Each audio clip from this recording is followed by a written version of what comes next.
Kamagagnaw? Si Jovan Guapo ay mabilis na sumikat sa social media, partikular sa TikTok, dahil sa kanyang kauna-unahang vlog na umani ng mahigit 24 na milyong views.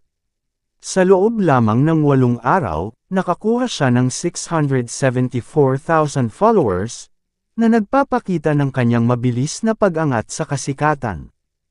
Ang kanyang tagumpay ay maaaring maiugnay sa kanyang pagiging natural at relatable sa kanyang mga video, na nagbigay ng inspirasyon sa maraming manunood. Sa isang panayam, ibinahagi ni Jovan ang kanyang mga tips kung paano sumikat sa pagba-vlog, na nagbigay ng inspirasyon sa iba pang mga aspiring vloggers.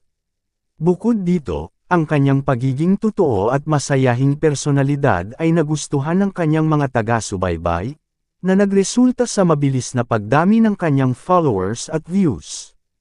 Para sa karagdagang kaalaman tungkol kay Jovan Guapo, maaari mong panoorin ang panayam sa kanya sa programang Chit Chat with Jovan Guapo, ni Chito Samontina. Dahil inilatag ni Jovan Guapo ang kanyang pamumuhay lalo pat inihayag niya ang kanilang kalagayan. Dahil sa sobrang hirap ng kanilang buhay ay napilitang pasukin ang mundo ng content creator ay laking gulat niya na binolabog ang buong mundo. Dahil sa isang iglap lang bigla itong nag-viral sa loob lang ng maahit 1 oras at pagsapit ng 24 na years ay umani na ito ng mahigit 25 milyon views. Malaking pasasalamat nga niya sa buong suporta nang nakapanood ng kauna-unahang pasabog niya sa kanyang vlog.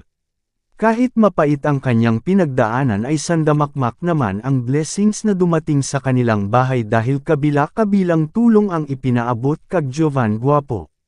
At hanggang dito na lang kaprobinsya, don't forget to subscribe my YouTube channel Dom Productions. Maraming salamat po.